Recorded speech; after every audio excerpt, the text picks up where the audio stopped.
Pakistani निजाद mayor London Sadiq Khan को knighthood के एजाज से नवाज दिया गया। बरतानिया के बादशाह चार्ल्स ने सादिक खान को नाइटहुड के एजाज से नवाजा। सादिक खान 2016 से लंदन के मेयर हैं और ये तारीख में पहले शख्स हैं जो मुसलसल तीसरी बार लंदन के मेयर मुंतखब हुए हैं। मेयर सादिक खान का कहना है कि बादशाह से नाइटहुड का एजाज लेने पर बेहद फख्र है, कभी सोचा भी न था कि यह एजाज मिलेगा। पाकिस्तानी निजाद मेयर लंदन सादिक खान को नाइटहुड के एजाज से नवाज दिया गया।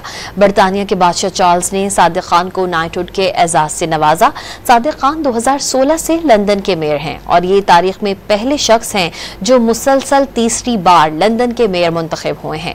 मेयर सादिक खान का कहना है कि बादशाह से नाइटहुड का एजाज लेने पर बेहद फख्र है, कभी सोचा भी न था कि यह एजाज मिलेगा।